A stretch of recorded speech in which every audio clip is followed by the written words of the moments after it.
Have you ever met someone who just lights up the room whenever they walk in? Most people are on autopilot, going through the same old routines, saying the same exact things. But someone comes along and breaks those routines and stands out, like this light in this dark room. At first, I thought those people were just naturally funny or super confident. But it turns out they've simply learned to carry this lighthearted, happy energy wherever they go. And here's the thing, it's a skill that anyone can learn. Let's start with one simple situation where you can bring that happy, lighthearted energy into. Restaurants. These are great low to no risk situations that you could find yourself in to bring lighthearted and happy energy to.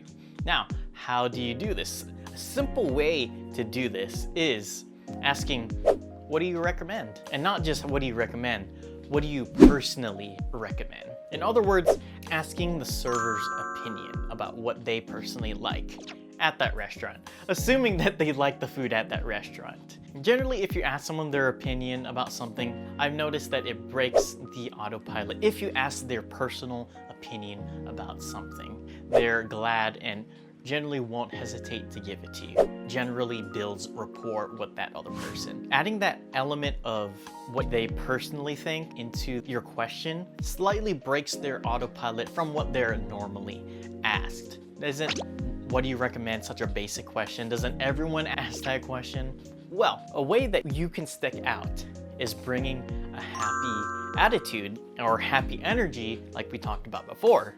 There's a difference between what do you recommend here? Versus having like a happier type of energy like this. Okay, so this is our first time here. So how does everything work and what do you personally recommend?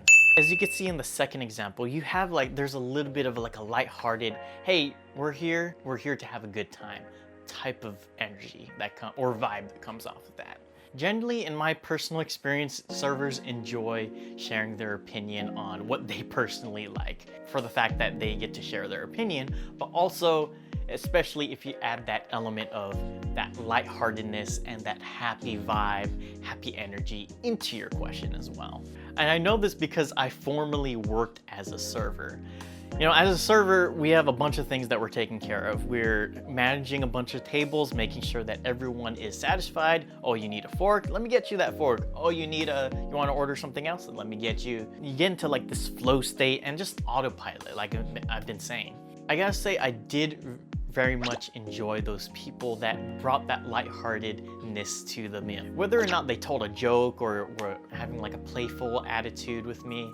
And the fact that the restaurant environment, whether you mess up or not, whether you mess up, maybe you've created an awkward moment with the server, whether or not it goes wrong, your chances are you're never gonna see them again. And they're just gonna move on with their life and you're gonna move on with your life. So, and that's what I mean by low stakes to no stakes environments, because you guys are probably never gonna see each other again. Situation that I still do to this day, partly because it just makes me laugh. It's giving a fake name. And I'm not just saying like, oh, my name is Tim and I'm gonna say my name is Bob or something.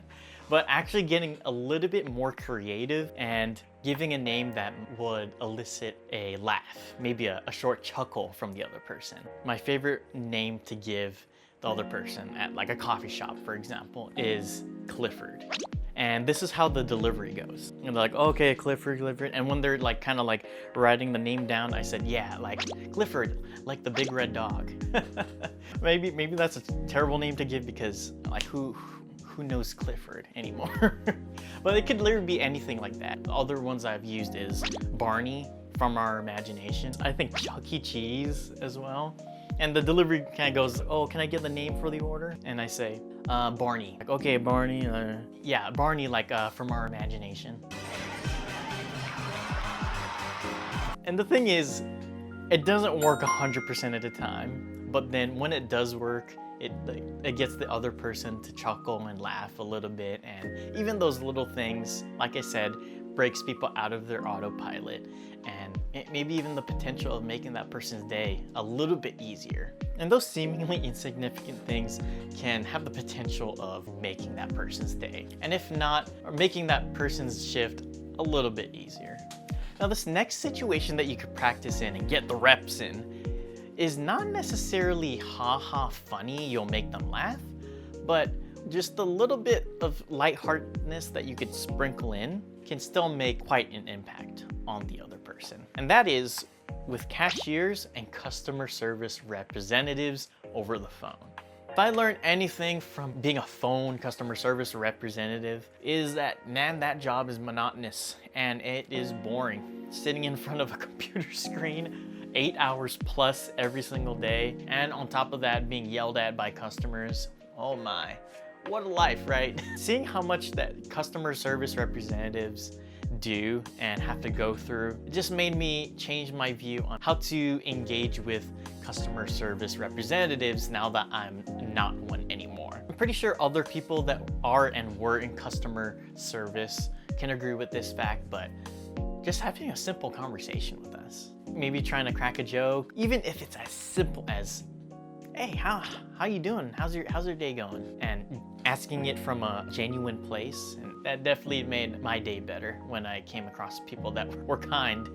That's a situation that to bring that lightheartedness, just sprinkling in that lightheartedness, having a simple conversation with that person over the phone, being kind to the customer service rep. And a good example of this, the other week I went over to Chipotle, and just from making conversation and being a little lighthearted, like, oh man, you guys are super busy, even though they weren't really busy, they're like pretty dead. The guy ended up giving me like free double meat to my burrito. And I don't know if exactly if it's because I was making conversation. I do think that people in customer service are willing to be more generous when you're doing something simple as being nice to them and having a good old conversation, even if it's a little small talk. Now, being able to light up the room is one thing, but being able to carry on a conversation without people wanting to walk away is a completely other thing.